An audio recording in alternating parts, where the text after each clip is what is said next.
I'm thinking about getting a dumb phone. Megatron must be stopped, no matter the cost.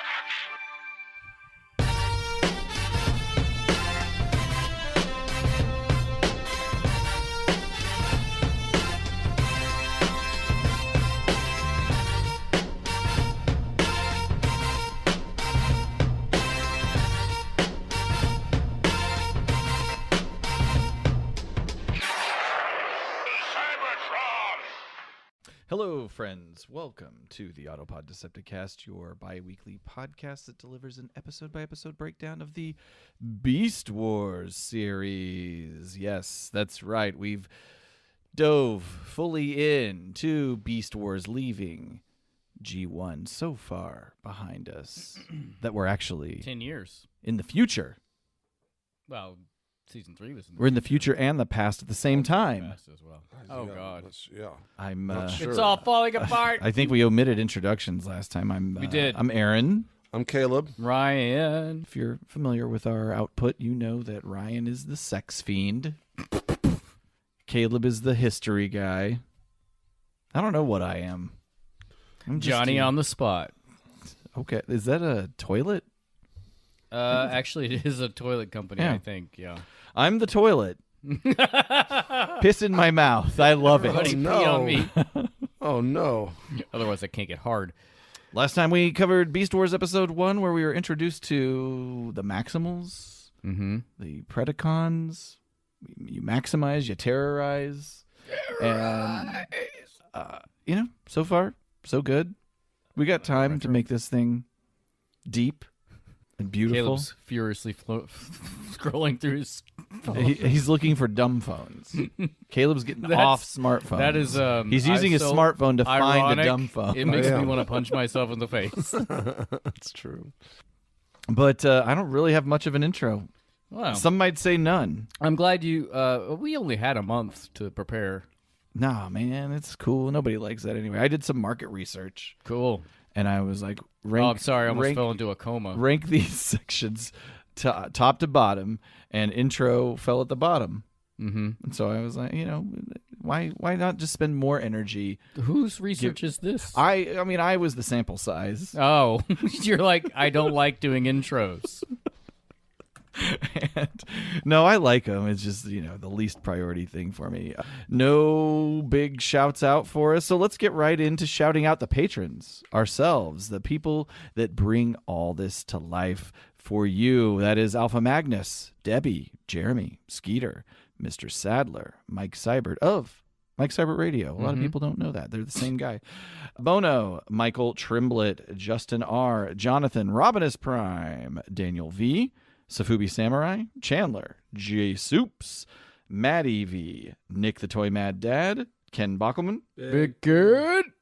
DFB, Greg Murray, Captain Alexis, Corey, James and Julia, Michael Ordway, Tim W, Jason from Cracktastic Plastic, Thomas, Justin B, Triclops, Alex, Simon, New Daniel, Seven the Chronicler, Argonus Prime, the Unknown Patron, Patron. Patron. Brian Jones, Autobot 1000, Zarmat, and the Anonymous Patron. Anonymous. Thank you. I'm glad. Also patron. Unless you guys have something else you want to talk about, what else is going on in I our have something lives? to give you guys. Nothing big. It's also Cool. to unwrap. But I think we should talk a little bit about our plans to go to TFCon LA. Good idea. We'll So- do that after this. Oh my Okay. God, are these sesame cookies? Ryan knows. I think I've told you. these are my almond sesame cocktail cookies. I think I've mentioned in the past that I'm a bitch for these things. Love them so much. Oh, no. They're from, I believe, the 2012 Food and Wine annual collection. I thought you were going to say that you made them in 2012. They've been sitting down here for a Oh, while. God. Hanging out with the sausage, the charcutes in progress. The gabagool. They're good, Ryan. Thanks.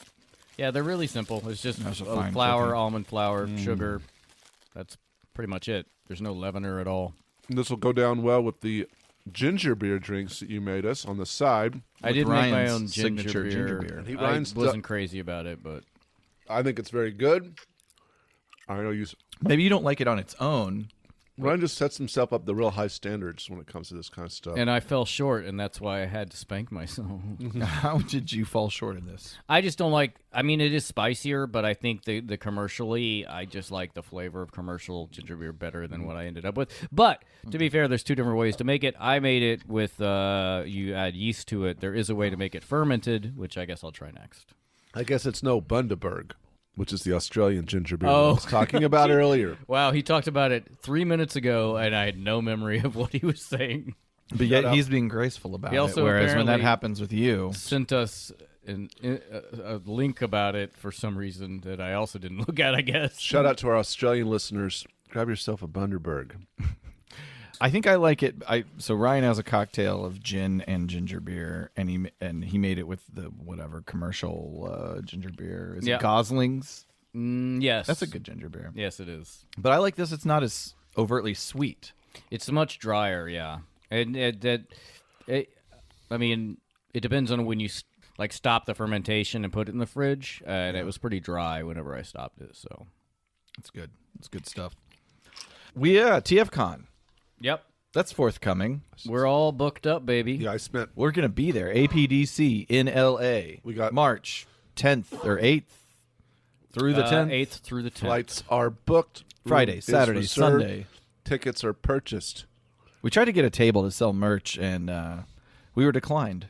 It's okay. I had a problem booking tickets because I was trying to book it on my app. I'd go to TFCon I had the on problem. in was the an error. browser, in the Google browser in my iPhone, and yeah, there's no. It took me like 4 or 5 times to get the whole page to show me everything so that I could toggle all the right things to buy. So you did book it on your mobile device ultimately? It took me like 5 or 6 times. Huh. Okay. I just assumed their tickets weren't for sale yet because there was No, no there was a problem with thing this. that showed up. So I had to book it on a browser Yeah, platform I couldn't.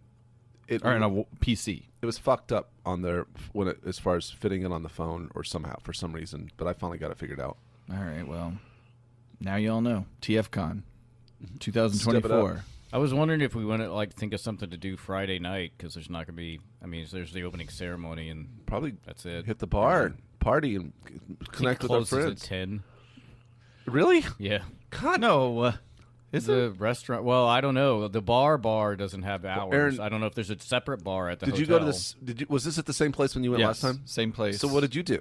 Well, I do recall the bar closing, but there were 2 bars. There was one that maybe Okay. they had opened up. It was like a side bar, like But a this mobile was bar. before the pandemic. Yeah, I mean, The fuck same if I thing know. happened in Chicago, and then Cybert may have a better perspective. He's been maybe the last 2 TFCon LAs, if not the I last will one. say in Chicago, like that bar did close, but then because thanks to Bono and Mandy, they showed us that like just a walk through the parking lot, there was a huge place of all kinds of bars and Yeah. restaurants that we just didn't pay attention we to. were within a few hundred feet yeah, of entertainment and continued yeah, nightlife so activity. I'm sure that there's going to be options. We just need to be diligent about looking into it. I'm sure there's plenty of people there that will know what to do. I have built. I like to not leave the site if I can help it, but that's just me. Being If it's a like- wheeler. like, well, but we'll Balti- leave the site to go eat. for Baltimore, sure. we just walked around the corner. I mean, if it's around the corner, Yeah, It won't Baltimore be. had a close bar. it won't be. district. Well, but it's the Burbank Airport, so nothing's around an airport.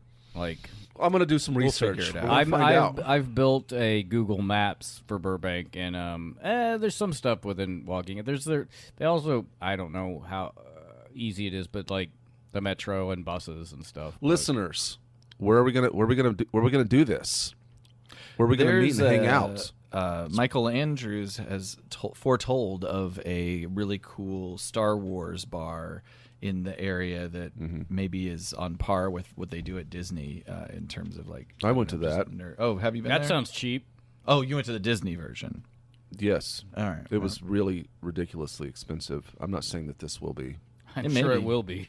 We're in California. Right. Danny Trejo's got a taco shop in That's West Hollywood. true. Do you want to go there? He does have. A Yeah, I taco don't care. shop. West Hollywood is interesting. I don't know. I don't think that's necessarily close to Burbank. There's but places. I do think there's that's a got fun to be neighborhood so to many hang places around. Yeah. So if you are going as well or planning to go to TFCon Los Angeles 2024, let us know. Maybe we should do like a formal meetup thing. I know a few people are going. Ugh, what was that? Is it about the meeting of people or just like the pompousness of expecting that people would want to meet us? It's never that. Of course, people want to meet me. The patrons and friends of ours that met us at TFCon Chicago was fantastic. That was cool. So they're so gracious and nice. It was fun to see them in person. I had a blast. Baltimore was good too. Let's recap. Who did we meet? We met Big Ken. We met Justin B. Josh. Mm-hmm. Josh got me hammered on Sunday afternoon, and I had to go and sleep. And I missed the rest of anything. I don't think I really even went to the con on Sunday because I fell asleep at 2 in the afternoon. You were wasted. We met the whole Cracktastic Plastic squad. I wonder if they're going. Who knows? They'll have to let us know. I know Mike Seibert, of course, was there. Yeah. It was fun. Alpha Magnus. He was there. Yes. He had his table. Yep. Yeah. A newly fashioned cod piece. Yeah. It was great, and I'm sure we're missing a few, but it was great. So I am really excited. We should do a meetup. I don't think I've been to LA since 2006 or something like that. Well, that's going to change. Buckle up. Buckle the fuck up. That's going to be different. No, I'm looking forward to it. We don't have a table, but I think we will figure out a way to smuggle some merch in and do some sort of sales as we do. Caleb is always good at hitting the streets. It's only $600 to upgrade to first class. We'll get 2 check bags. I have my status. How? I have 2 checked bags for free, but I figured there'd be merch in one of them. Oh, good. I'm traveling with a backpack, as I always do. Yeah, I'm not going to check anything. Yeah, I don't check. Look at you. Plus, I've got to hop. I'm taking 3 one-way flights. You're doing what? He's going to Las Vegas. Yeah. Afterward. Yeah, so it's during to get from here and back again. I'm taking 3 one-way flights, 3 different airlines. That's the original title of Frodo Baggins' novel about his adventures. From here and back again. Yeah. But that's why you're going on that sort of epic. But I'm not. But I'm taking the Baggins part out of it. Frodo backpack. Yeah.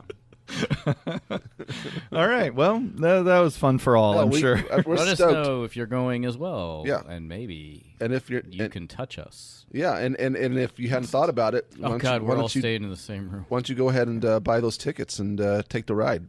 Mm-hmm. Use your PC. Get in your car. Start driving. Okay. Hop a train. Hitchhike. Whatever it takes.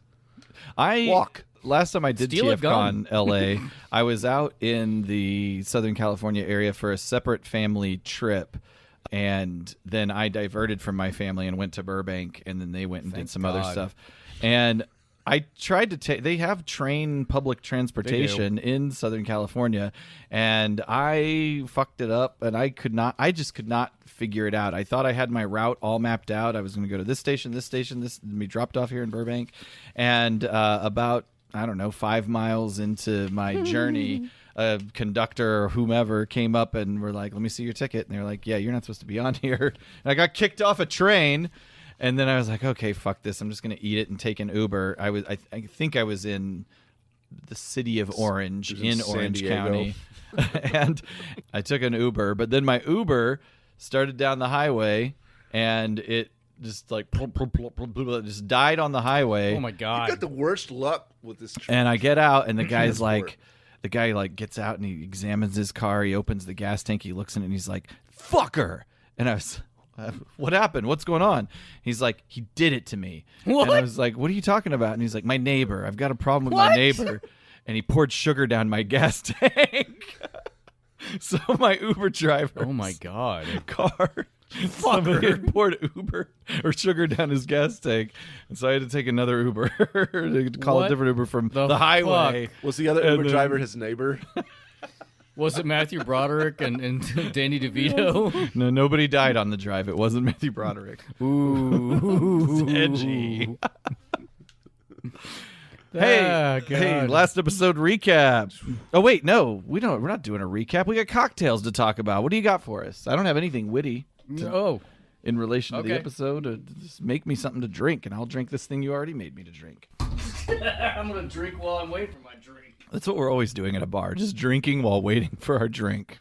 Yeah, I don't know much about Burbank other than I feel like a lot of game shows were filmed there. I feel like I recall like Burbank- Price is Right or something. Burbank's the home to like, isn't it the home to Warner Brothers and Maybe.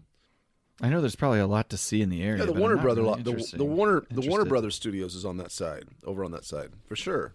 Is this a Marriott or Hilton? We're staying at Marriott. Right? Marriott. Let's see what's in the general vicinity when I go to the Google map. There's an El Pollo Loco. Oh, now here we go. Here we go. So here's the bar. The nice thing is the bar is outside, and because you're in Southern California, the weather's always going to be amazing. I can smoke out there. And you could smoke up, Johnny. I'm gonna make my buddy back on smokes because I'm gonna sell them to people at the convention.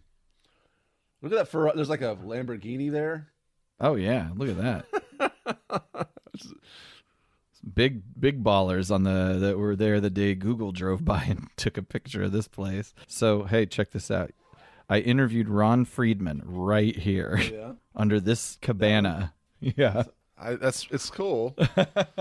There's a place called Risky Business near there. I like the sound of that. Secret club with house infusions, exotic craft beer, real absinthe, horns of honey wine, blacklight games, and a shrieking baboon. A treat of disease-ridden fucking aggressive primate. There's a tiki place. So check out. There's a place called that's like 2.5 miles away called the Can Tiki. There's a couple of tiki bars near there. The Inkwell Tavern, Calaveras. There's stuff. I wonder how often they update the satellite view. Well, it tells you right here. That was February of 2018. Oh, I did not. You can. What's cool is like you can see more dates. You can go back in time. Did you know that?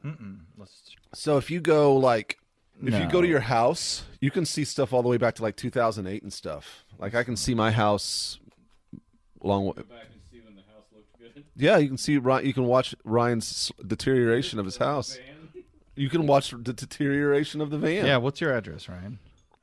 So this is from July 2022. Fully understand this date. I mean, lots of vegetation. So go all the way to 2007. And you've lived here since 2007, right? Okay, here's what it looks like before Ryan. look Oh, how- my God.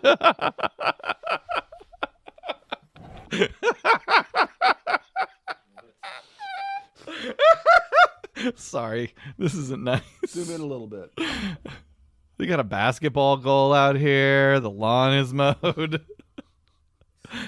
I'm sorry. There's a bird bath. Yeah. There's some retirees. Yeah. Okay, now let's go to 2012. There's the van. That's the van, and it's pristine.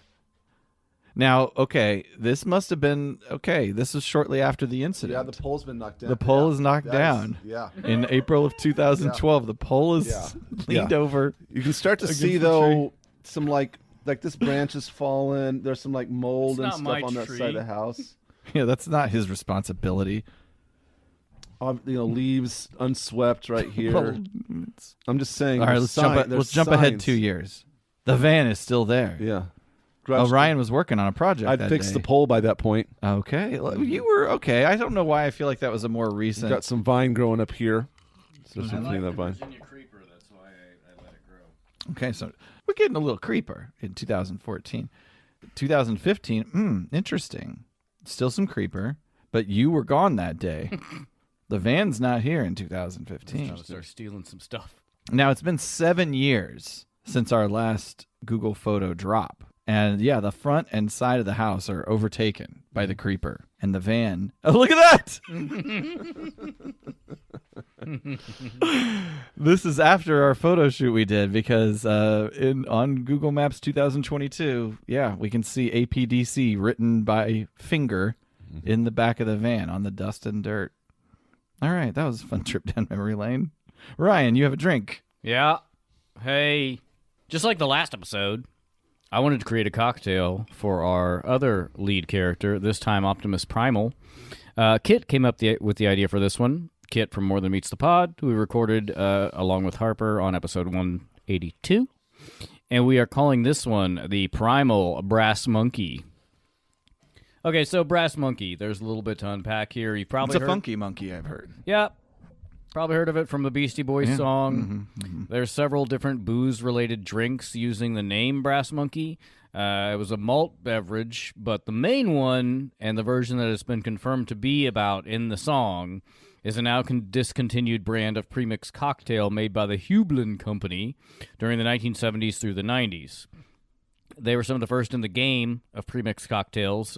Pretty much beer, wine, and liquor was kind of your choices at the time. And the blend of premix is proprietary, but the prevailing wisdom seems to think it was dark rum, vodka, and orange juice primarily. Okay. Therefore, for this cocktail, you will need 1 ounce or 30 mils of white rum. So we're doing it Beastie Boys style. Yeah, well, We're following that recipe to to the best of our ability. the drink, the Hublin drink that was featured in that song. Okay. 1 ounce or 30 mils of white rum, which is dealer's choice. It's an unassuming drink, so I just use Bacardi. 2 ounces of Bermuda black rum, and I use Gosling's Black Seal. 1 ounce of vodka. This is pretty much just adding ethanol. 3 ounces or 90 mils of fresh orange juice. 1 ounce of lime juice. 3/4 ounce or 22 milligrams of simple sugar.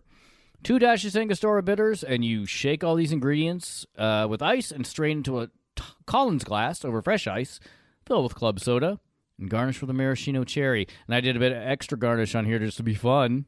I sliced some thin orange and with the peel intact and folded them into large cubes in a That's silicone nice. tray, and then I filled it with orange juice and froze it.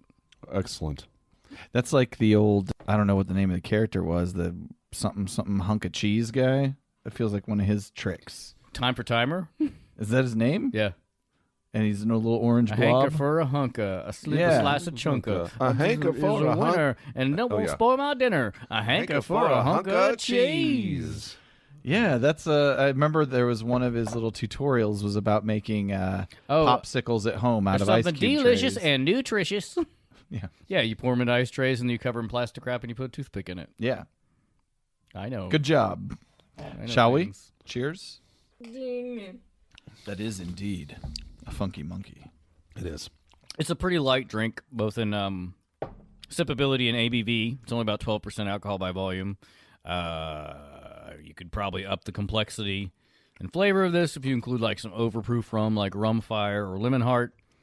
But the former, for some reason, is suddenly hard to find. I love Rum Fire, and it's really difficult to find it right now. I don't know why. And then I used Lemon Heart in the last drink, so. Yep. Refreshing. Yep, definitely. It's hard on a, it's pretty cold outside right now, so it's hard to be But- in the Baby, mood it for is something cold different. outside. Yeah, but I mean, outdoors aside, it is a refreshing drink. Are we pro baby it's cold outside? Why wouldn't we be? I don't know. It's rapey. Oh, the song. Yeah. It's such a good song. Yeah. It's a good song, but they need to make a woke version. Yeah, let's do that. It's Let's- like, let's- with your consent, What's in this would you drink? like another drink? I'll tell. Here's the ingredients. I promise no roofies. You can watch me make it. Yeah. Well, yeah, that kind of thing. Nah, let's keep it raw. Horrible. Yeah. All right. Well, Yeah, so I wanted to also try to get the original color and of the Brass Monkey cocktail. I think I did a pretty good job. I'll put a picture up on the website and in our Discord of some of the marketing from the time, which is pretty cool. I also wanted like some kind of fat stemmed mid-century modern glass, like Aaron, if you remember the kind we had at Twin Oaks. I don't know if when you worked there, we transitioned over to different water glasses. less personality. Yeah, they were boring and modern. But I want to get some of those glasses like that. And some of the ones with the bubble What these are bottoms. in are nice. I like you've got there's a cube texture around it. Yeah. Must be on the inside. I think they call that scalloping Yeah. or scalloping. Scalloping. Scalloping. Bing, bang, boom. All right, last episode recap, the Maximals and Predacons. But thank you, Ryan. This is a beautiful drink. And Hey, you know what? The orange ice cube is You're an welcome. extremely Yeah, it was- nice it was touch. fun.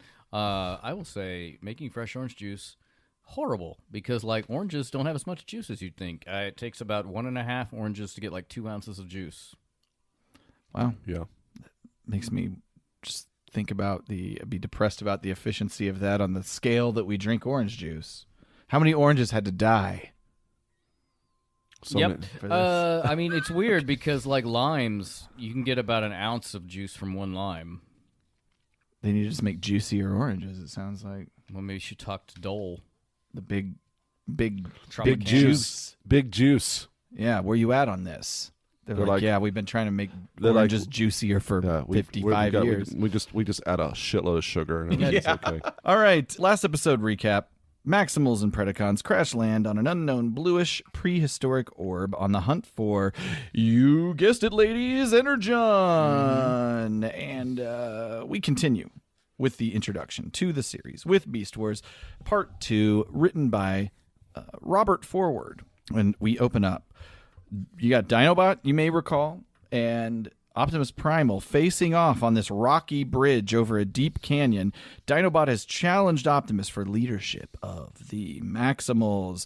The other Maximals, with the exception of Rattrap, they toss support Primal's way. Dinobot, he wants to take lead of the Maximals and then take over the Predacons with his new force. And Primal instead offers Dinobot a position in the group, but not as leader. But it's no dice for, to say Grimlock. For Dinobot, they're going to duke it out. Mm-hmm. And he's already reprogrammed his activation code, Dinobot, that is, in preparation. Oh, I missed that. What does this mean? What? He says maximize now. Oh, I did not know that. I didn't mention. I had totally passed over that. That's really interesting, in the actually. show. He's getting ahead of the curve. Didn't even notice it. The duo draw blades. Dinobot does a lot of flying flippies and ultimately pins Primal down. But before he can deal a death blow, Primal gives Dinobot one on the chin. What if you can't speak? I mean, we'll see in a little bit. That, like to transform. We'll see in a little bit. It doesn't really matter. You can still transform without doing it. Right. But it's fun to do it, though. They all like to do the thing. Like maximize. So. Yeah. Maximize back. Yeah, they don't. Yeah, they don't say anything when they go back. They sometimes say beast mode. Demanding to be finished off by Primal. That's Dinobot who's saying, "Finish me, you got me." Primal explains that's not how they do things in his group. Dinobot then fires a face laser to Primal's face, leaving him dangling from the bridge. The opportunity to murder the Maximal leader is upon Dinobot, but instead he assists him, raising him up from the bridge because it would not be honorable. It's a code of honor that to finish him in this way. So the fight must continue. I don't want to go too, especially since the creators didn't know anything about it. Megatron Prime Hot Rod here, but Sheetor is the Hot Rod where he wants to rush in.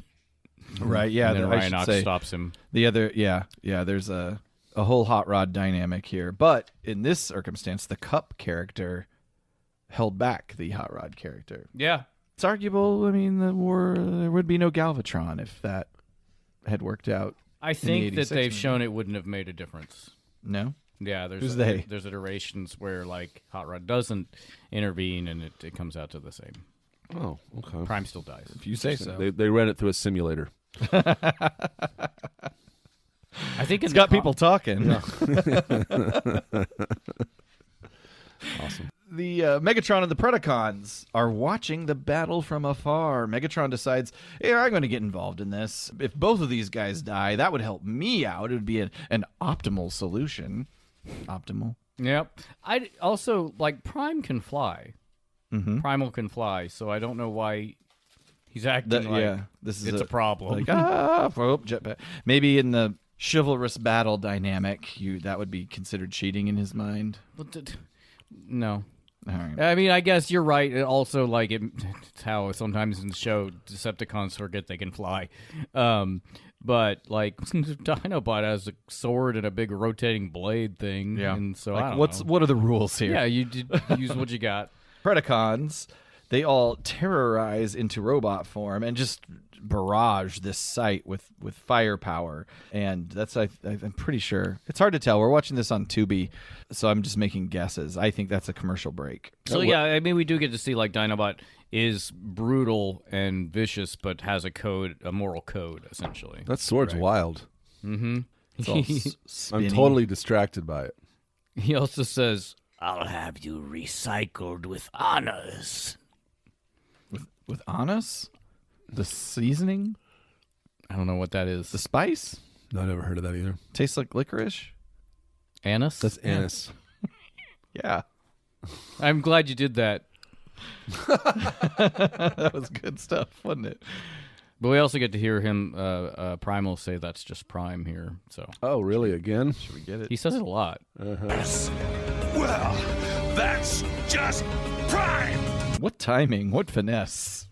I do find it interesting that they chose to keep the Optimus look, but they gave him the faceplate, but they removed just the part where his mouth is, so you could see his mouth.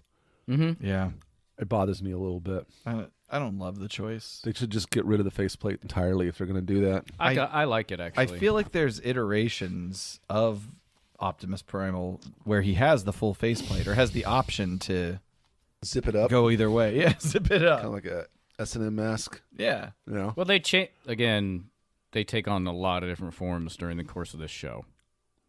You want to see me with a picture with a bunch of S&M masks? Is it? You're going to get it. It's in Ryan's bedroom. We just skipped past it, but like where we get to see the Predacons transform. I think I will say Pterosaur might be my favorite robot form. He looks really cool. Thigh-high boots, all sleek and red and gray, with a bullet helmet. Or isn't red and gray our high school colors? Yes. Yeah. Okay. Why It's like that. why are you even questioning if Nixa, man? You're showing that team Red spirit. and gray. Do you find this shocking? I didn't go to a lot of games. Ryan gets the spirit stick. That sounds like when you're invited to the PE teacher's office after hours. Yeah, that's true. Here's what I like. I like Scorponok's scorpion mode, I like his robot mode, but I hate that he has little like expressive eyebrows in the in his animal mode. Yeah, doesn't bother me. Well, It's cool. doesn't have to. They all look like they just were sprayed down by a water hose. Yeah, they're glistening. Yeah, nice. Lubed up. Anyway, we went to commercial. We're going to come back from commercial. There's rockets honing in on Optimus and Dinobot. Primal grabs Dinobot, hurls them both off the bridge together, but they've survived and are dangling from a rocky crevasse. As Dinobot shorts out from his energon exposure, Prime promises to save him, or he'll die himself. Rhinox shows up, and he catches Primal's paw as the rock grip starts to crumble.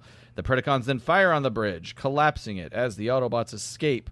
Running across it, Rattrap almost eats it, but he himself is also saved by Primal and continues to be a dick about it. We skipped past it, but whenever Rhinox transforms, he kind of side eyes the camera and does this. A little fourth wall action. No, but he does like this little grin, and he's like Rhinox maximize. I don't know. I thought it was cute. He does it a lot, but He's always looking. I brought down here a little prop that. Have I told you the story of where this came from? Well, first of I all, think what I know. do you have? This. I mean, I'm to the. I'm about to. Oh, I'm not gonna not tell you what it is. I think it might be a gift from a former boss. Oh, you do know the story. So I have this little brass rhino that is actually deceptively heavy, and it's very cool. I think it's a neat It's like a looking paperweight. Brass Rhino. I guess so. Yeah. That That final rhino. Anyway, so I brought this down here, and I'll put a picture up on our web page and Discord. One New Year's Eve, when I was working at the club, our general manager, a guy who was, I won't blow up his spot, but a weirdo, restaurant general manager from the 80s and 90s, kind of a quintessential type guy like that. So basically a lot of Coke and booze. And If you've seen White Lotus, Mr.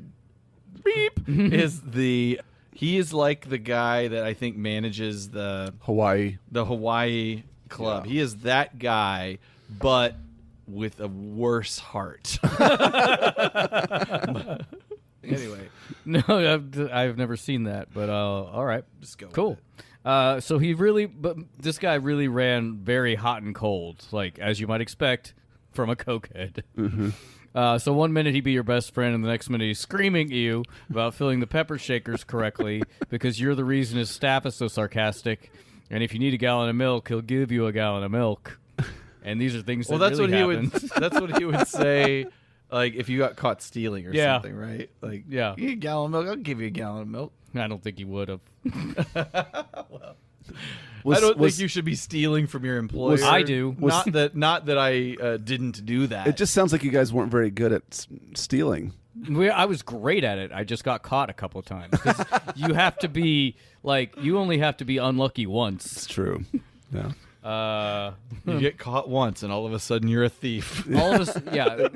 Oh, you took a 5-gallon bucket of margaritas. Oh, I can't believe we weren't fired for that, but I was fired for something much stupider.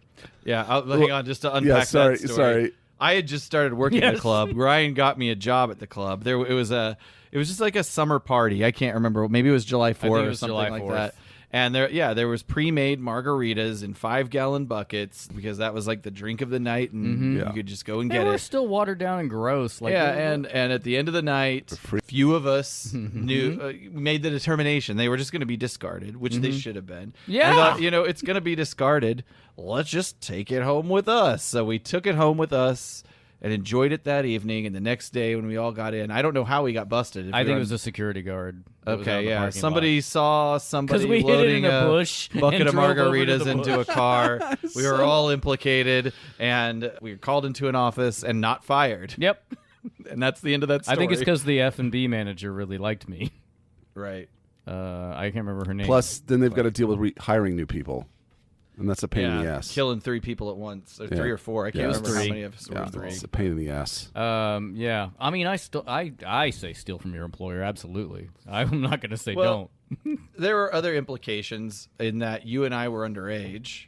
Yeah. I mean, if they got to watch their ass. I used to go into that liquor closet because I knew where the keys were, and sometimes when I was doing inventory, I'd be like, "One for you, one for me," and I just wrap at the end of the night because, like, I had. I guess Cisco didn't make all their deliveries this month. I had we wore tuxedo shirts, and so at the end of the night, you're busting tables, you're breaking stuff down. Take off your tuxedo shirt; it's feel hot, baby. And so I just wrap up a bottle in it and take it home. It was a job that, if you are stealing, it is probably easier than a standard job because there was no real keeping track of inventory, Nah, like at least on a day-to-day basis. right. Like It was the like bartender monthly. would pour heavy shots, light shots, whatever. There wasn't Yep. like TGI Fridays It was where it's great. like, here's your little thing, glunk, and that's your cocktail. It It's was a like, country club. Yeah. yeah, it was. Yeah, there was no serious there's no way they could tell that they were a bottle down or whatever from where they should be. Just leakage. So back into the The Beast Wars. no. Well, yes, eventually, but I want to hear more about the Okay, general, so anyway- the cokehead. Oh, I'm sorry, yeah, the that was cokehead. No, it's okay. The cokehead guy. I highly recommend getting a job at a country club in the early 90s Yeah. if you can secure it. Yeah. So anyway, it was sometime, I think this was a New Year's Eve party, and it was sometime after midnight, so I was probably drunk because most of, I won't know if well, I'm going to go ahead and say most of us because I worked there for 5 years, and I know the people who worked there. Most of us snuck drinks at the big club functions, and so the GM calls me into his office, and he's like, I want to give you this. In a way, you might expect, like your grandfather would say about a World War II medal. And so he gives me this brass figure of a rhino, and he says something like, you get it, because Rhino. Well, he called you Rhino. That was a nickname he gave you. Rhino. I remember him calling you Rhino. He did call me all the Rhino. time. It's a cool thing, and it's what I think of when I think of rhinos. Any clue whatever happened to that guy? Unknown. I did see him working at Schultz and Dooley's too several years after I quit the club, or quit. I got fired from the club. When you guys lived in the apartment over there? Yeah. Oh, far out. Yeah, he was bartending. He had some problems. His and wife loved you. She His wife did. wanted to smash. I think she did. Yeah, we Missed opportunity. I danced with his wife at a couple of parties, and she was very handsy. But yeah, I still have dreams, probably once a week, about working at the club. Yeah. I enjoyed my time there. I remember that at some point he had one of those things in the car for people who get a DWI that you have to blow into before you can start the car, and he'd have his employees blow into it. That's great. Yeah. I'm like, maybe give me a little, bring me off. Let me dip my beak, bring me off a little piece of cheddar. Yeah, sure. I remember he would be irritated sometime. One specific memory, he was irritated that the, when you're preparing for functions like a Sunday brunch or whatever, you have to drape everything. So you have a table and then you get draperies. Hella good at that. And later they decided to purchase, I'm sure it's technology that was around for a while, you could get Velcro strips and then put the drapery on it. But at the time we didn't have that. Pinning it. And we had to literally take tablecloths and pin it in such a way that there was a decorative flourish to the drapery. Yeah, a crease. And we would do that around the piano that they had there because they had a piano player every Sunday for Sunday brunch. And he didn't like how it was done, and so he called. I don't remember if it was my piano job or player not. didn't like it, or No, he Mr. didn't J, like Mr. the Bleep didn't like it. I say Mr. J. That doesn't give away That's his true. name. His name is. We called him Mr. J. Yeah, he yelled at me for about 15 minutes about how He shitty. was so crazy how about shitty what he the, focus on. The drapery around the piano was, and then he was like, "Watch me do it." And so he forced me to watch him like pin 4 or 5 flourishes into the drapery on the piano. But either from coke or alcoholism, his hand was shaking so hard he couldn't really do it. Yeah. And so I was just like, "Oh, I the joke that popped in my head at the time is like, okay, so do it like this, and then just shake my hands as I'm trying to jab the pin into the driven him drapery." insane. He was he'd get fixated and scream at you for a long time about the most insignificant shit. Because I know this pepper thing was. He asked if I filled the salt and pepper shakers, and I was like, "Yeah, enough." And he did not like that response. Later, our friend Cuban B from Wyoming would take on that a role. less lower in the hierarchy, but essentially the same role. They didn't really have a Full because he GM. was like the club manager, so he was the in general charge manager of the club of and the club, right? Yeah, and and the golf club. And there was a general manager later on when Cuban B was there, but he was much lower profile than Mr. J. Liked to party with everybody. He hung out with the members a lot, and he would just drink in the restaurant with them. And yeah.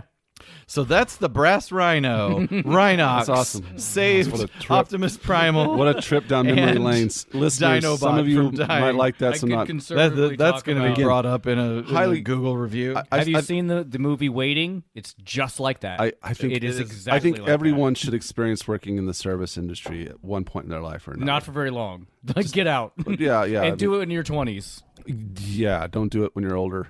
So everyone listening to this will. I mean, Not- I guess if you have to You're do it past when you're it. older, do it. They're but, in their careers. But if you're just, try Drop it out of your career. I Go mean, get a job I mean, at a restaurant. if I had nothing else, if I didn't have a wife and kids and I was working the job I had now, it would be interesting to just get a part-time job. Like, I've thought You just about be it. the old guy at the restaurant. sure. I've thought It about depends They it. on all the- think you have drugs. Yeah, probably. Or you get them from the kids. Yeah. I have thought about getting like a banquet job or something. It would be interesting. It'd be, for my own weird reasons, but I So I could cheat on my wife. no, I'm just hot little surfer. no. That's not what I'm saying. Little piece of No, ass. that's your mind. That's not my mind. Oh shit! That projecting again. Yeah, it's not me. That's you. Not me. He's all of a sudden the character from the Family Circus.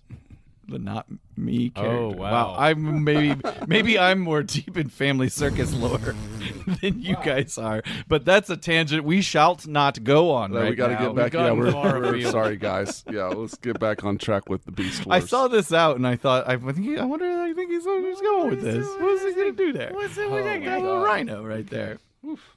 I'll pass this down to my imaginary children. This goes to my fake daughter Samara. Nice. All right, great. Sorry, Samara. West and I talk about our fake children. We have a daughter named Samara and a boy named Oleander. Nice. Oleander. Yeah, so it's a flower. Who am I to criticize the names of your fake children? And then we call them Sam and Ollie. And what else happens? Do they become doctors? Yep. How old are they? How old are they right now? Well, the girl's the oldest. I would say she's 11. Is this what you talk about when you're fucking? Yep. You're like, shh, Samario I'm like- Paris. Oh, guys. I'm like, imagine whenever I put the pretend no. baby in you. Oh, no.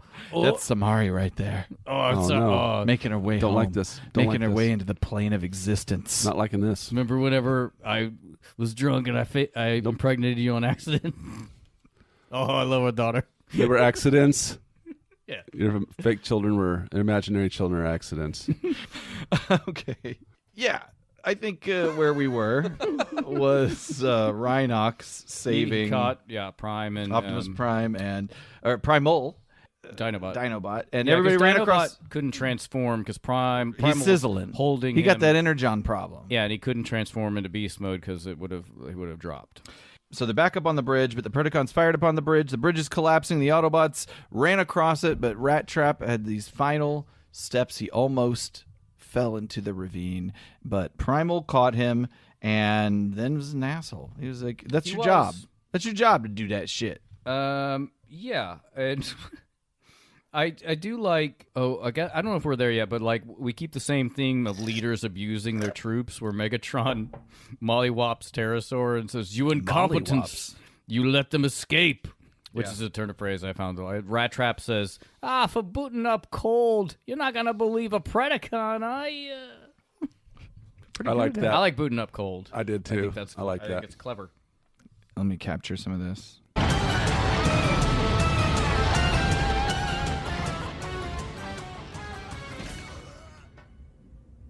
This is Rattrap being saved. Oh, You're welcome. you're the leader. It's your job. Prime just walks away. It's definitely more. The show is definitely more dramatic than G1. I mean, I'm kind of getting into that. Like that was literally a cliffhanger that we just experienced. But yeah, I'm enjoying the elevated. The stakes feel a little more. Yeah, the drama is elevated. Yeah. For sure. I wonder if it's because of the animation style, the acting, a combination. The pace. Well, no, it's a lot of. It's a lot of things. The pacing there. There was that section of him hanging, and there was like basically silence. Mm-hmm. That's not. You're not going to experience anything like that in G1 Right. at all. Like any kind of time with no sound like that they would panic. I think I have a bit of a note about this, but also like just by the very nature of the fact it is a CGI environment. I think it gives them a lot greater range of camera angles and stuff. I agree. Yeah, potentially. Yeah. There's a lot of panning. If it's all rendered, I guess, Mm-hmm. 360 degrees. They can pan in this in ways that you don't see panning in cell animation, for sure. I mean, in fact, it's kind of a weird thing where the CGI itself, the structures are static, and then they move around them rather than, you know what I mean? It might be worth getting our hands on an interview with an animator for Beast or just CGI in general, because my question is, do they basically statically render the background? Maybe that's the first thing they do. This is the set piece. And then do the set piece. Then you have to move through it. And then I think you the have characters to. just move through it. But it seems like depending on the camera angles you might want for certain shots, you might have to change up the set piece, like maybe make the mountain bigger than it. I don't know. Sure. I think we should do different things to make it more dramatic. We should get our hands on we should kidnap one, actually. Yeah. Takes the sack off his head. Right. He's tied to one of our. We have some chairs. questions. Talk to us about Beast Wars. He's like, yeah, that's totally what we had to do. You could have just called me. Yeah. I have my phone numbers on my website. Well, maybe that's another opportunity to try to track one of these folks down and actually interview them. This is a weird bit of pacing because after Rattrap is saved, as Ryan alluded to, we have Megatron. He knocks Pterosaur in the head, and then Scorponok says, "But look over there!" And I guess one of their stray rockets that they fired 5 fucking minutes ago It's still moving. Yeah. flies into a mountain of that. Once it kind of crumbles, is revealed to be like a pure energon mountainscape. And so this excites Megatron because almost to an orgasmic effect. He does seem very horny about Energon. Here, maybe that's worth capturing. Look up there! The missiles!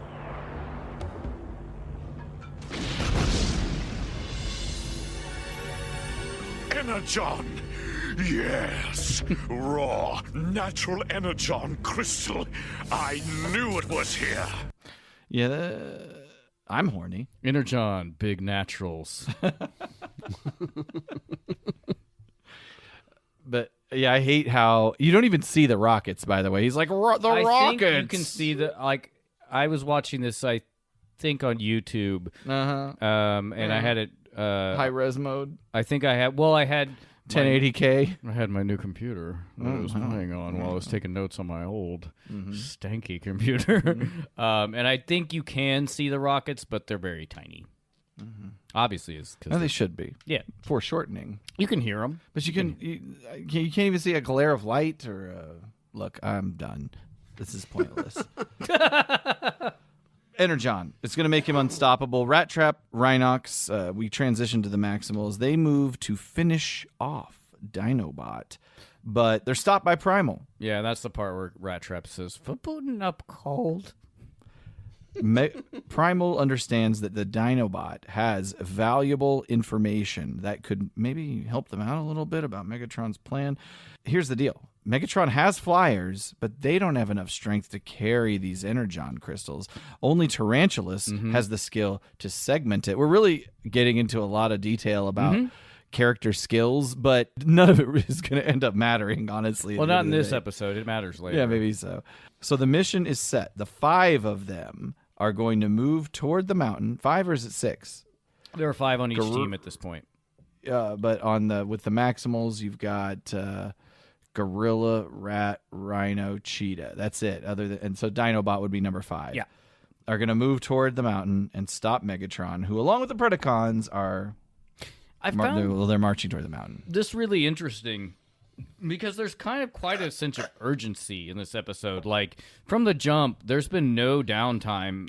We basically are following the team in real time almost. Yeah. Well, not really, but like in G1, we probably would have gone back to Teletran 1 with a bunch of questions while Megatron built some weird device to hook up to the mountain. But this is just a race to the mountain at this point. Yeah. Totally agree. A slow race to the mountain because it's really far away and they have to walk. Yeah, I guess once that mountain's unveiled, it's kind of like we don't have time for a break because we know the other people are going for it, so we've got to go for it. There was first. a shot of that second moon. Yep. Night falls. The Maximals are in animal mode and are repaired. As discussed in a previous episode, their animal mode, they're sort of internally repaired while in animal mode. I don't know why maybe just calling them beast mode, but this is went with animal mode. futuristic, and perhaps I'll continue. What is it? Beast mode or animal mode? There's never an And animal beast mode. mode is the preferred nomenclature. Gotcha. Yep. Animal mode is what I say. Yeah, I think Because I'm a dipshit, Caleb. I'm a piece of fucking garbage. so. Hey, You're buddy. Hey, you're buddy. in Hey, buddy. you're in shit mode right now. I'm trying to think of it. Diarrhea-Ize. Oh, that's the my command fault. phrase. I thought you were saying diarrhea. That's what I thought eyes. too. I pictured a woman was like, squatting over somebody's face. I just shoot streams of brown I was like, sludge. what's going on? Oh, you went that way. I went with someone pooping in your eyes. Yeah. Maybe Two that's where my girls. mind's at. Mini cups. Satisfy me. Diarrhea-Ize. Nightfall. That's Falled. going to be the name Nightfell. of the show. So anyway, everybody's headed towards the mountain. The Maximals come across a Stonehenge-like structure, Yeah. but the life that constructed it is unknown. The Oh, we discourse know. is interrupted. It's not natural. It's not natural. This discourse is interrupted by Waspinator and Terrorsaur, who transform and attack the Autobots. The Maximals and Dinobots roll for cover and counterstrike.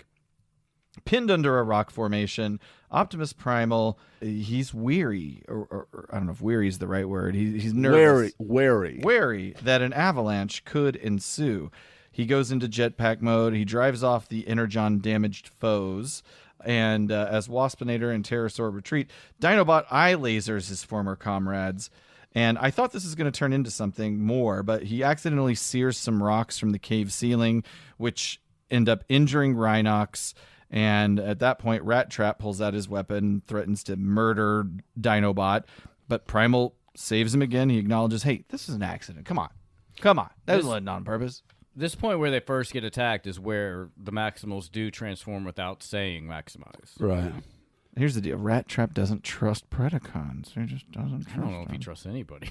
Well, maybe Rhinox. He's his buddy. Pallies. We're just a couple of pallies. That was Johnny one times. You got that? He said everything one time. What? Because he said everything one time? Oh, so you messed up the joke. Did I? What is it, Johnny? He just stares back at it, but that doesn't really read on audio. What'd you say? Daybreak. Megatron and the Predacons are working their way up the mountain. It's just salivating. at the So scent much of energon. all that energon. I can almost taste its power like delicious toes in my mouth. Tarantulas reminds the crew, you gotta stay in beast mode, guys, or you'll all die like lickety splits. The Maximals are also on their way to the same area. Megatron reminds his crew that the Maximals will also have to stay in beast mode, and don't worry, I'll handle Optimus personally. The two factions meet on an energon crystal covered cavernous path. The leaders agree to battle tooth to claw and end it once and for all. All the teams charge, comically bouncing into each other. Primal uppercuts Megatron, Cheater tapes down Waspinator, Rattrap rodeo rides Tarantulas. Ultimately, Megatron gets a pin on Optimus Primal. I did like the part where Pterosaur does like a Matador move with Rhinox with his wing. Primal is pinned by Megatron, but flips Megatron off of him with Megatron's skull trapped between some rocks. Megatron is eventually freed. He charges Primal, taking a bite out of his leg. Yeah. That was pretty cool. Their whole fight felt like a very, is this supposed to be a King Kong god, or like fighting the raptors and the T-Rexes on the island, Skull Island type thing? That's what I don't got think out. it's supposed to be, but Well, this predates that. yeah. No, like I feel like in You mean the original original? interpretations, I think he he's does fighting fight a dinosaur. dinosaurs. Yeah. Oh, good point. Yeah. Good point. does this predate the Peter Jackson? Yeah, it must. It Yeah. must. Oh, That man. was a shitty Oh, 2000. he is he's messing Prime up. And I don't know if they It's state quite it a fight. specifically, but I feel like maybe the implication is that Megatron is bitten into Optimus Primal, and he's exposed now. Like I Yeah. guess part of his robot bits are exposed, wondered which that maybe too. renders him susceptible to the energon. I wondered damage. that too. It's not really explicitly Is that stated. important? Probably Probably not. No, If it's not explicit. but I thought that too. Megatron ultimately, first Primal tail twirls Megatron into some cave throws him. walls. But again, it feels like he's exposed to energon. Megatron fires a rocket. If he must die, he's taking Primal Yeah, with well, he him. transforms into robot mode, and I didn't know if this was just a bit of hubris, or like he thinks he can withstand the energon, or he's just like, man. I'll fucking take you, or he's just like ready to die. The agony really got to me on this scene. Like the pain that he's got Yeah. from getting bit. It's a pretty, like as far as fights go, this one really kind of was like, wow, this is, it got It's pretty to me. intense. Yeah, it was intense. And to your point, Ryan, yeah, I mean, Megatron's been warned that going into robot mode is very dangerous, Mm-hmm. and he's doing it anyway. And he almost immediately starts glitching. You're like, well, Yeah. whatever. But then we have a Dino ex machina. Megatron fires a rocket. Dinobot gets in between Optimus Prime or Optimus Primal and the rocket, knocking it into an unstable energon crystal. The mountain shakes. It's gonna blow. Megatron sizzles on the ground, awaiting death, while the Maximals get the fuck out of there. Shrill light of the energon explodes into a bright purple ball of energy, knocking Megatron and his team from the mountain. Right here in just a second, we'll get to it. But like whenever Rhinox is carrying Primal away, and the mountain I don't think we got there yet, but the mountain shaking in the upper right part of the background really looks like King Kong's face. But they just zoomed in on Megatron, and I do like there is some subtle robotic details on his face. Like look at his nose. Yeah. There's like little like marks on his Yeah, little it's cool. forehead. But what we're looking for is the King Kong. Right there. This over here? Yeah. I think I see what you're talking about. It looks like King Kong with his mouth open. I don't think it's intentional. I don't think so either. Okay. It's just, it struck me. It's like Magic eye. nostrils, Yeah. eyes. I I wonder what Freud would say about this. You want to fuck a monkey? Okay. Settled. So kablooey. The mountain explodes. Some distance away. They really got away really fast. They The did. Maximals Yeah. did. Rhinox has wheels. And despite how dangerous this is, we've all been warned about the instability. Although we don't know it for a fact, they will say it. Like, clearly the Decepticons or the Predacons are still alive. Mm-hmm. Why? They should all, it should kill everybody. Well, I would think powerful that the rest explosion. of the you got me doing it. The rest of the Predacons escaped, but Megatron kind of just falls off the mountain during the explosion. But he's tough. I don't know. I haven't watched. I don't remember the next episode, so I don't know. And this is more of the creators really probably didn't know if this was even going to go anywhere. Yeah.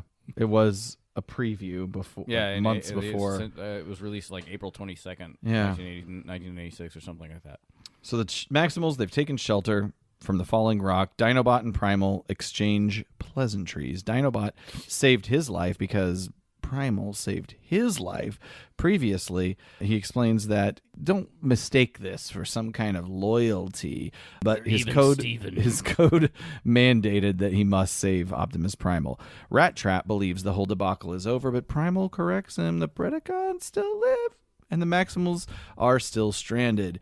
There's more energon on this planet for Megatron to plunder, so for now, they will remain here to fight the titular Beast War. You want to just capture that speech? I thought it was fun because it also ends with a musical like sting. Thanks. My action did not imply loyalty, Optimus. I owed you my life. Now we are merely even. I'll accept that. Yeah, well, at least Megatron's gone, and so's the energon. So it's over. Can we go home now? No, Rattrap. For now, we're stranded here with the Predacons on this unknown planet. Megatron may be back, and there is still more energon. If they ever get enough, they could conquer the galaxy. So for now, let the battle be here, on this strange primitive world, and let it be called Beast Wars! Tar. Yep.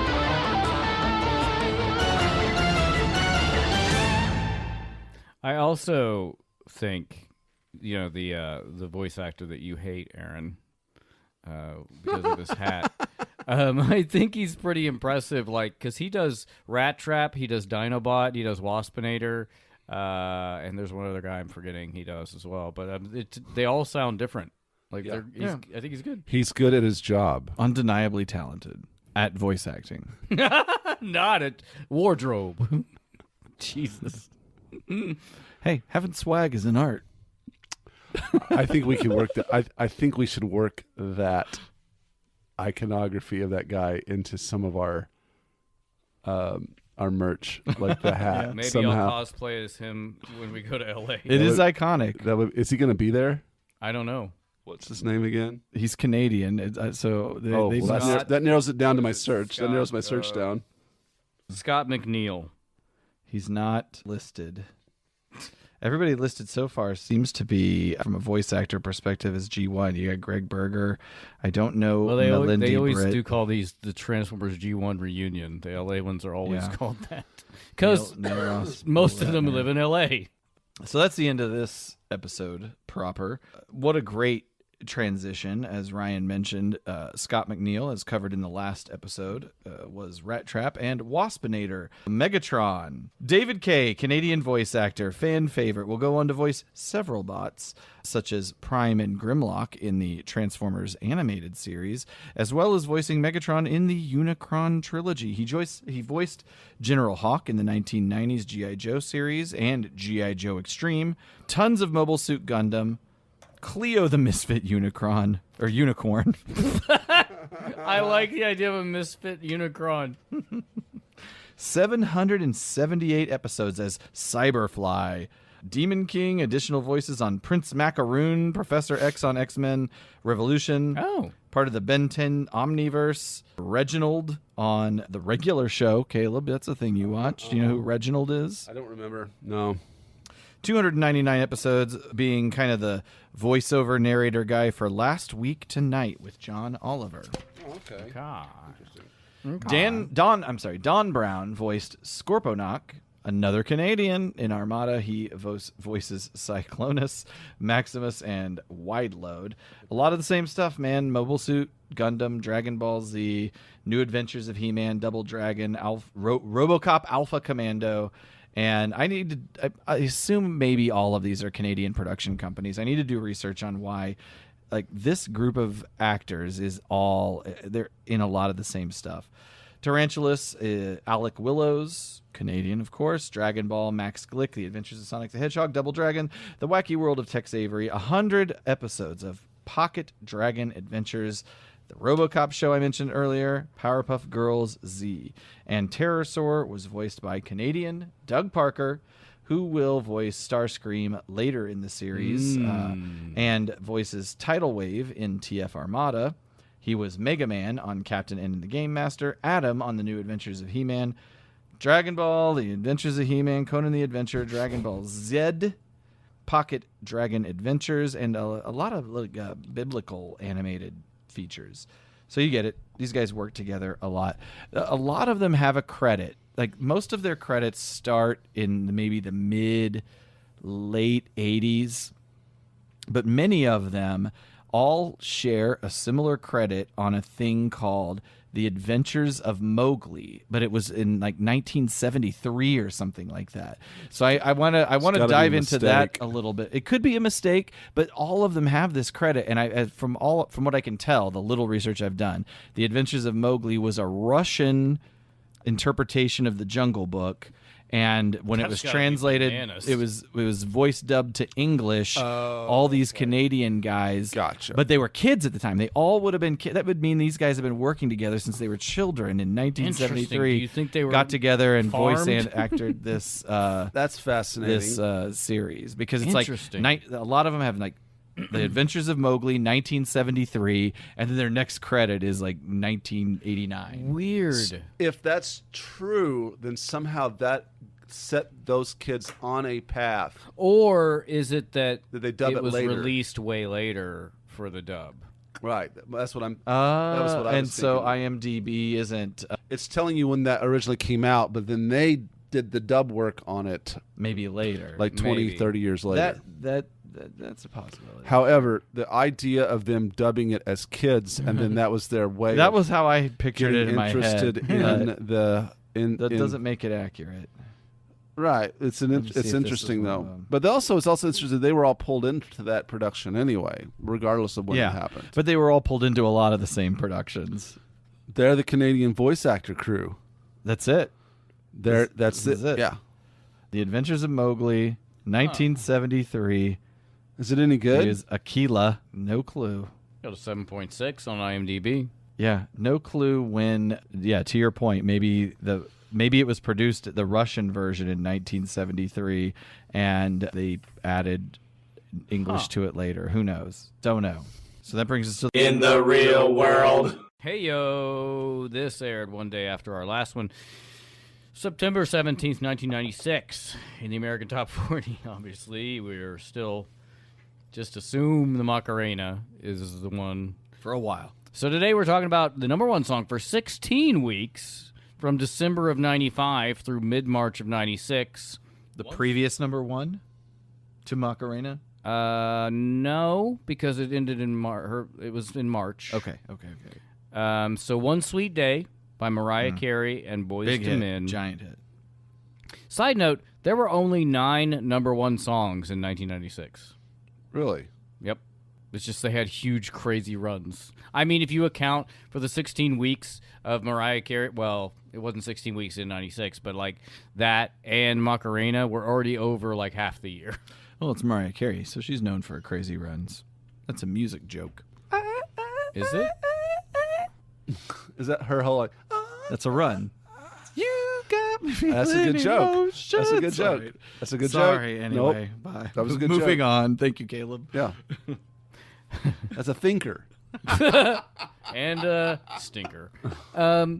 It was the longest-running #1 single of all time on the chart. A record held for 23 years until... how do we say this word? What is this? Despacito. Despacito. Should have written it out phonetically. Despacito tied it, a song I have absolutely no memory of, That was a big hit. Yeah, Yeah, it was like just good. 3 or 4 years ago. by Luis Fonzi featuring Daddy Yankee and Throw Justin Bieber on that bitch. Yeah. Although, Need a little gringo in there. to be fair, I probably stopped listening to the radio around 2016. Justin Bieber, So, another Canadian, That's right. making it happen. Yep. Once We Day is the second single from Mariah Carey's 5th album, Daydream. Carey and Boyz II Men co-wrote the song with Walter I'll try to say it. Walter Offensive? I think this is how it's said. That's offensive.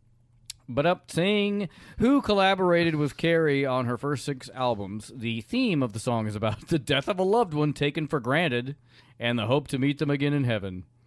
The song was written with specific people in mind from the artist's lives, inspired by the AIDS crisis, which is great. Curiously, on the Wikipedia page, it says the AIDS epidemic, which was globally present at the time, as if it's gone away.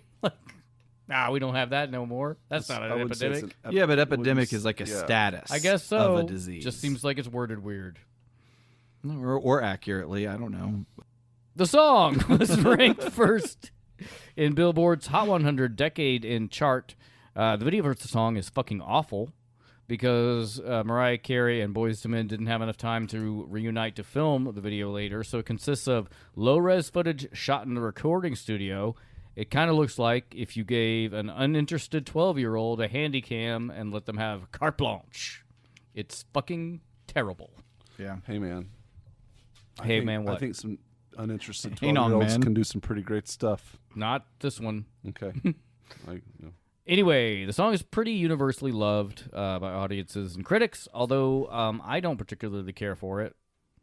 Yeah, it's kind of like from a mediocre ballad from my perspective. I would but agree. People loved it. The best way to understand why some people don't like music you do is just to think, oh, you just don't find these particular sound waves pleasing. So, #1 at the box office. We talked about Maximum Risk last time, so let's cover the #1 film. And maybe even more so, a different Jean-Claude Van Damme movie by the name of... you forgot the name of Cyborg? Cyborg. Dude, great movie. Everyone should go watch it. No, it's not. I wouldn't say it's a great movie, but it's something you should go watch. It's a movie. Yeah, go watch it. So let's cover the #1 film for 3 weeks in July of 1996, Independence Day. Oh, yeah, what a banger. ID4, as it was branded, was co-written and directed by Roland Emmerich, who loves making disaster films. He has, I'm going to say, a spotty record, as far as I'm concerned. Emmerich also did Universal Soldier, which I love, and Stargate, which I love mostly because of the series it spawned. But his roster also includes the 98 Godzilla, The Day After Tomorrow, and 2012. Why would you put Matthew Broderick in a movie randomly in the late 90s that's an action movie? Action disaster movie. Maybe It's not a fit for me. Maybe Roland Emmerich knew something about that accident.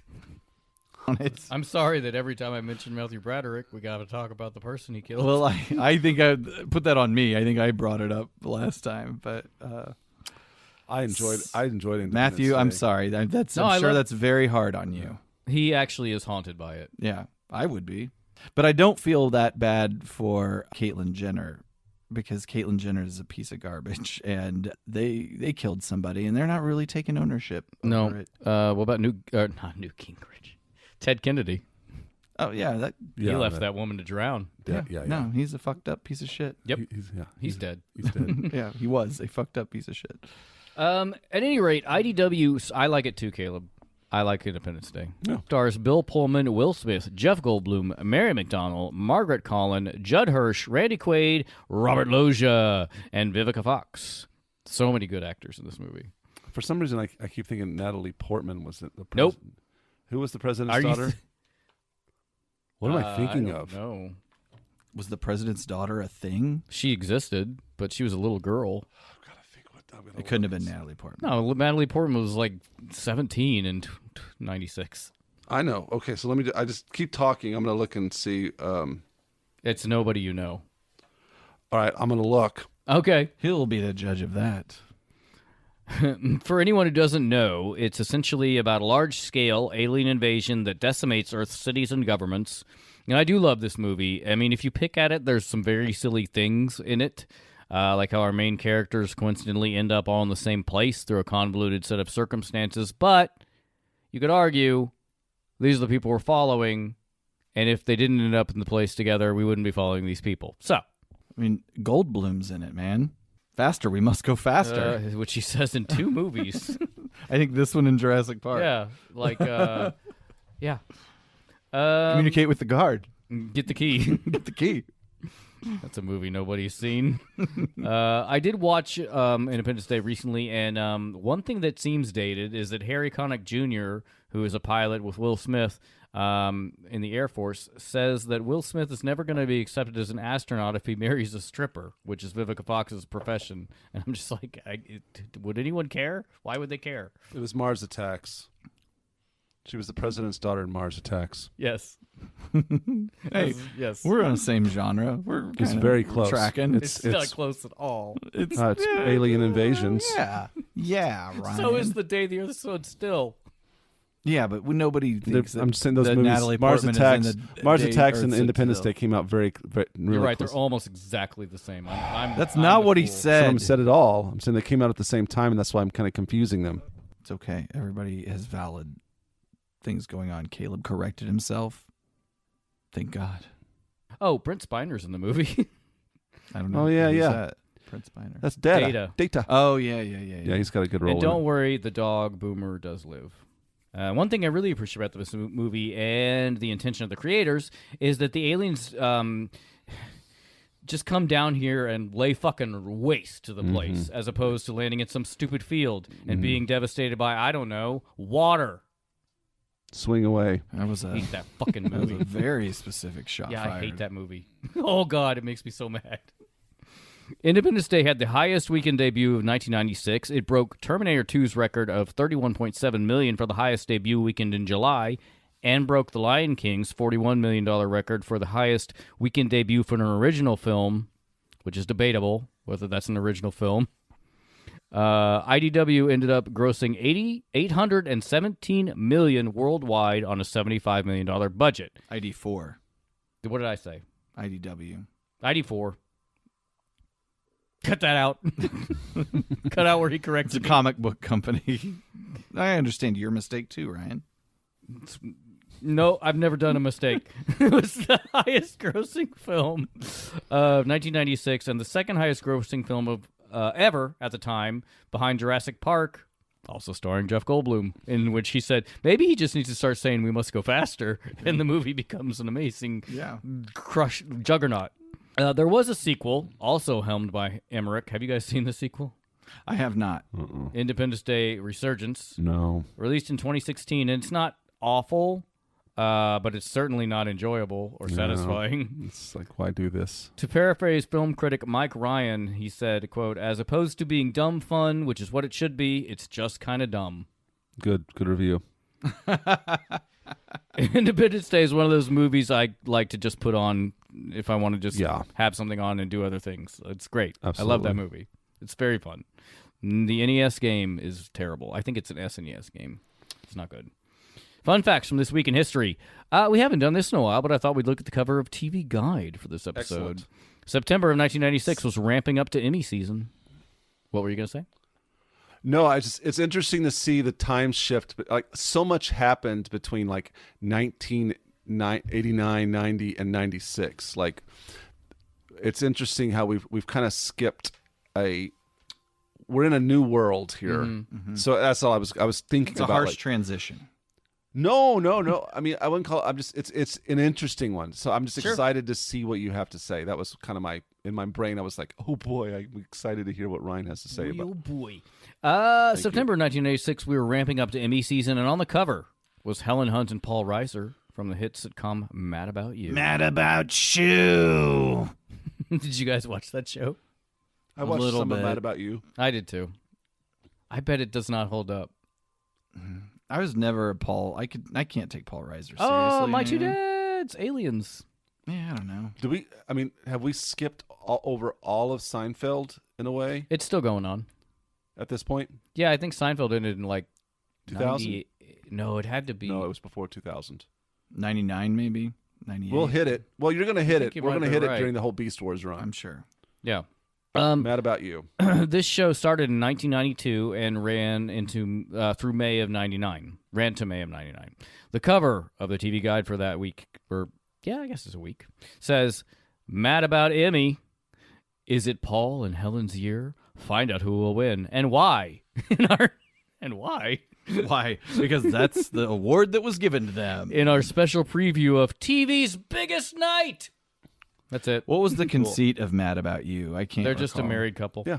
Just this young He's married- a documentarian, video filmmaker. They have no I children. don't know what she does. They have no children to complicate their lives and Right. run their dreams.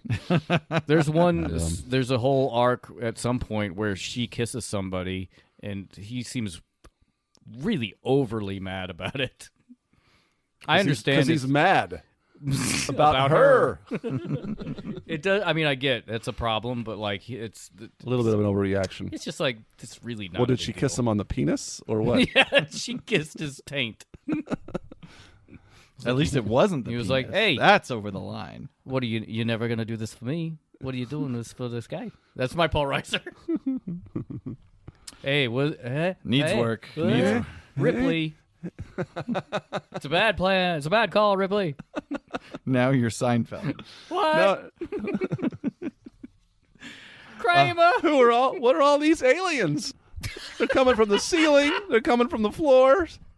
All I wanted to do was eat some cereal and talk about Superman. And you're coming in here, you're blowing up the Empire State Building. What are these things? I'm Charles S. Dutton. And I You're Dutton. I don't know if Dutton has an iconic Not enough really. I mean, performance he does. to really He imitate. does have an iconic voice, but like I can't do it. Yeah. Well, that was the real world. Yeah, that was the real world. I'd like to I'm excited about this real world segment. defend only a little bit Signs. I think that yes, that is what you pointed out is a huge weakness in the plot, but in terms of filmmaking and actually being something that's riveting and scary and on the edge, I feel like it's all put together well. But I understand maybe that plot hole ruins it. I enjoyed everything that. else for you. I But enjoyed like- that movie. Morons. The aliens are idiots. They have Yeah. no suits. They came here and they're just like they can't figure out doorknobs. I enjoyed. They're not scary at all. I enjoyed the movie. I enjoyed the suspense. I thought it was scary. The suspense. I of thought it was very suspenseful. I enjoyed it. Yes, and there were some jump scares as well. But I have a weird thing where I really enjoy M. Night Shyamalan's early movies, and I really try to enjoy his later stuff, and I can't, and it disappoints me. But I even like. I've heard his last few movies were good though. I haven't seen them, but like the think he has a new Glass one coming Unbreakable trilogy thing that he has going on. I did I've heard that's I good. did like Unbreakable. Yeah, I like 2 of his movies. And I for some reason Have you seen Glass? Yeah. It's I have a thing where I didn't really like it. enjoy The Village. That's And where I lost I him. know, but I really like The Village. Did you like the Mark Wahlberg one? It's all right. And I'm just that's me. I get it. These but plants are breathing on us. yeah, I don't like Mark Wahlberg. That's really- a bad Boston. I'm really sorry. No offense, Mr. Plant. Whataburger. Pow! Anybody, you need to check out old Mark Wahlberg Here's the workout thing. videos. Plants aren't scary. Anyway, there's my M. Night take. I'm trying to think of another movie I even remotely like of his. Now, Avatar, The Way of the Water. Wait, that's different. The Last Airbender? The Last Airbender. Yeah, he did a Oh, Last God. Airbender movie. Oof. Yeah, I know. Oof. Everyone hated that. Yeah, Everyone was very mad. I think he had a down in the dumps phase, and he's kind of come back a little bit. It was. I yeah, think but people it was liked decades. the one with the James McAvoy. Oh, I know they did. You didn't either. I haven't seen it. I didn't like it. No, well. Rip Deviations.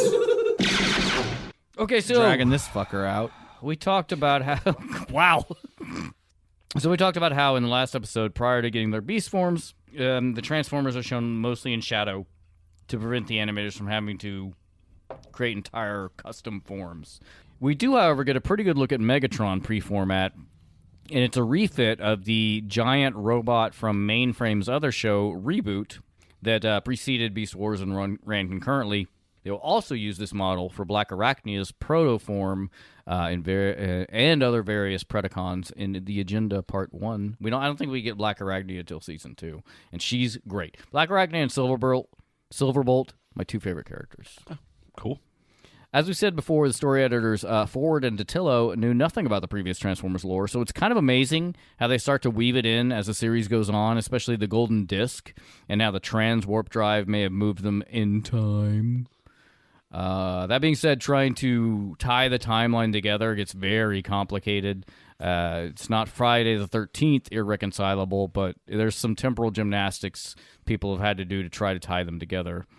The only real note of G1 from the pilot is that Primal mentions the Great War, which at the time Forward put that in the script as a vague throwaway line that would reference why the Maximals and Predacons were in conflict, but it would later... But that Great War could have been a different Great War. That's what they meant. Like it was World War One meant to be, and they later retconned it to being the Civil War between the Autobots and Decepticons. Okay. Caleb, I do want to. I apologize about me. I feel like I was a little harsh about the Natalie Portman thing with Mars Attacks. And It's I fine. want to say I'm sorry. Well, I think I appreciate it. I appreciate your apology. It didn't hang on me though, but thank you very much. Thank you very much. Oh, the toys. The toy line was already created, like you said, Aaron, obviously, which is why the cartoon was made, as per usual.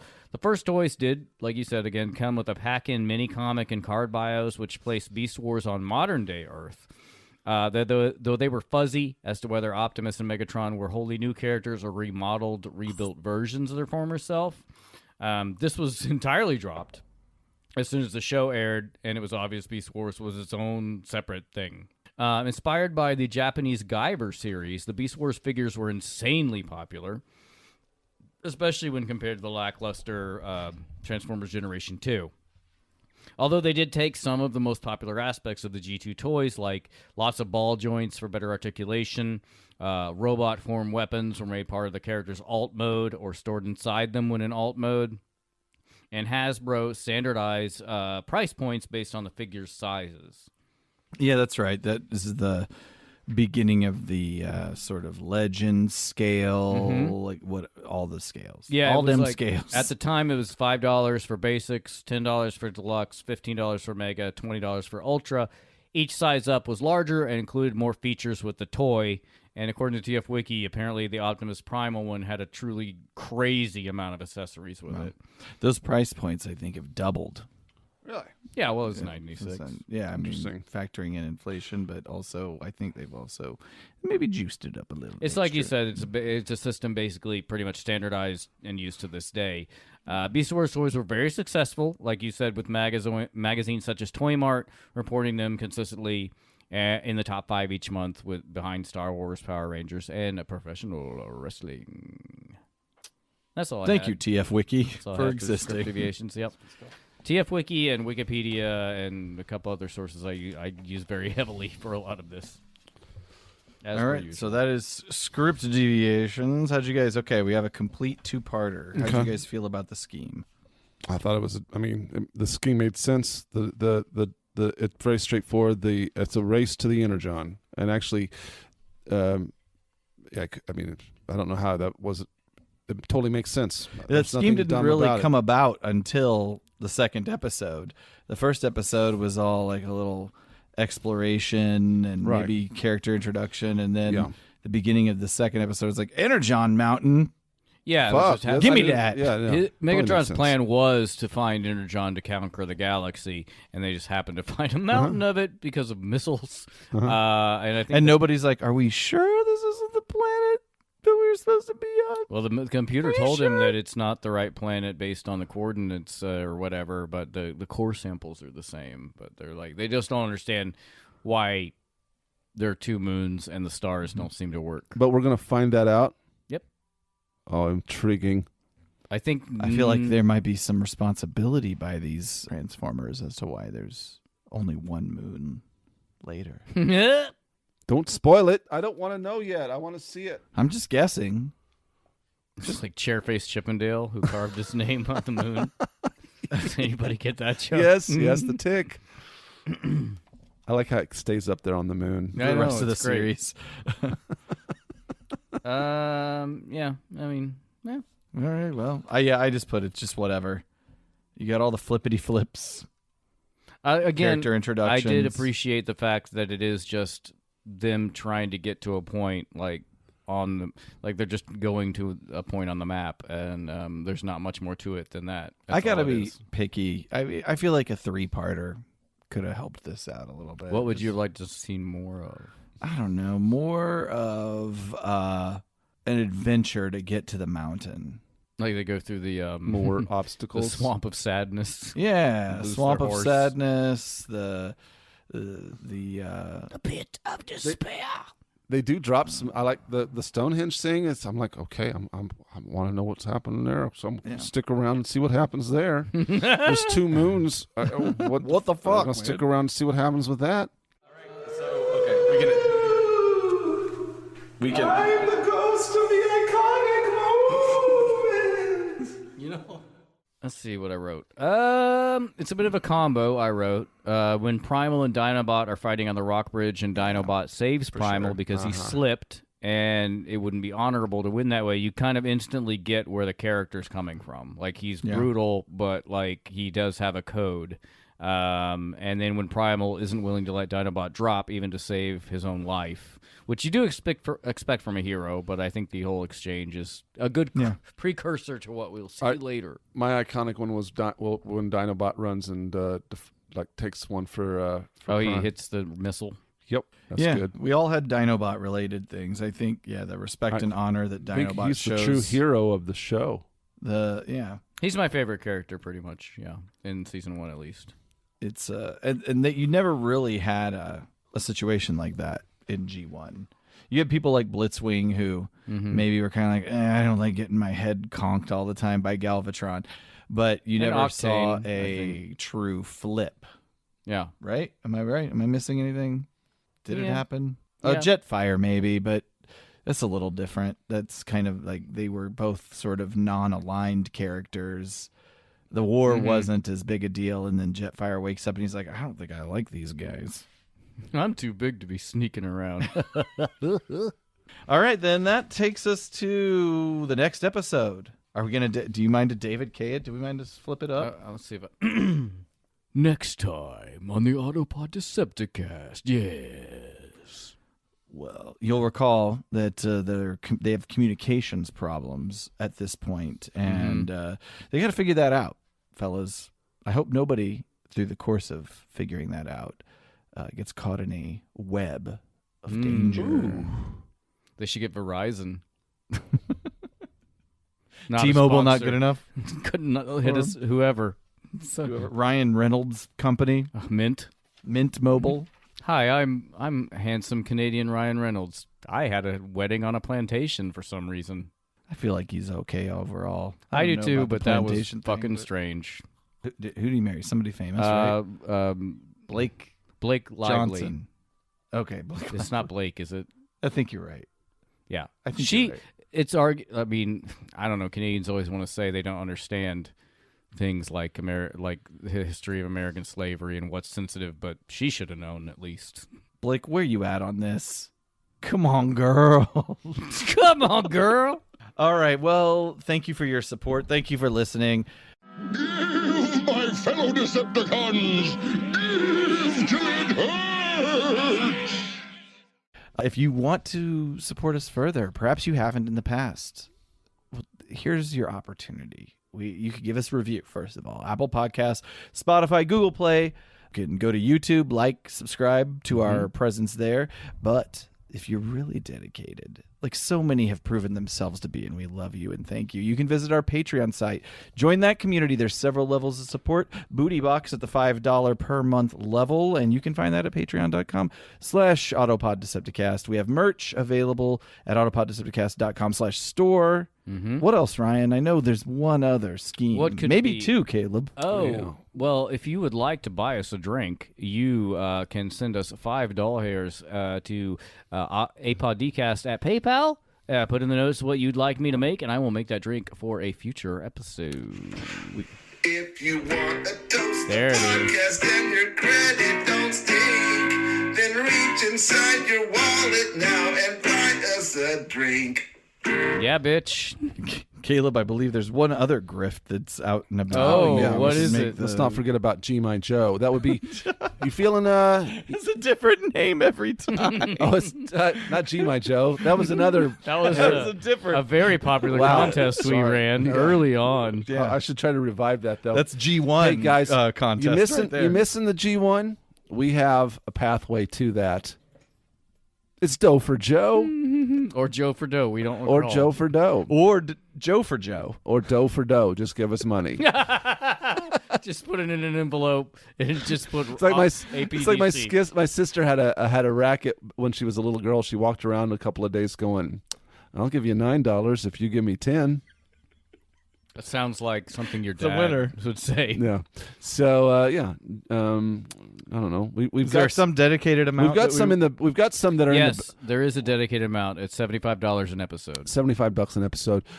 We do have. I know the unknown patrons got a couple out there that if we do them, he'll give us money, and then we've got one really that feels we've like been. putting them on blast. we've- in a way. No, we're not putting them on. I know, We're not on really our on own blast. blast. That's true. We need to do it. Does he have some that he's requested Yes. that we have? Okay. Yeah, he's got a couple. Well, We'll Hey, space it out. Let's get a They've little got Beast Wars. They've and then- got a couple. Let's get I a don't Beast- know a this couple guy, Beast if this Wars. person's a man or a woman or how they identify, but it's What?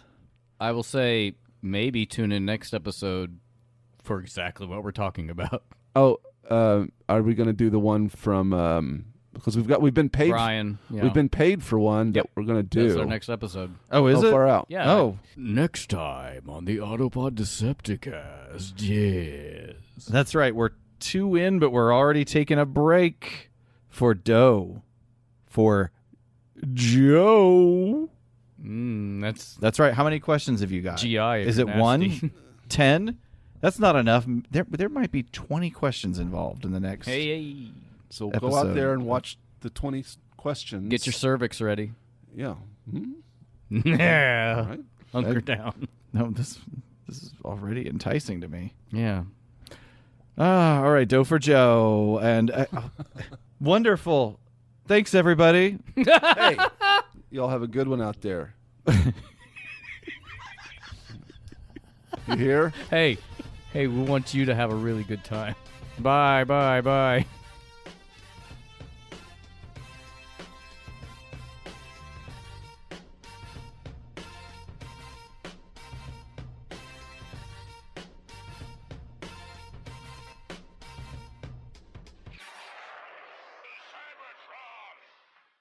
Cells is the sponsor of Autopod Decepticast. Yes, yes, yes, yes, yes, yes, yes, yes.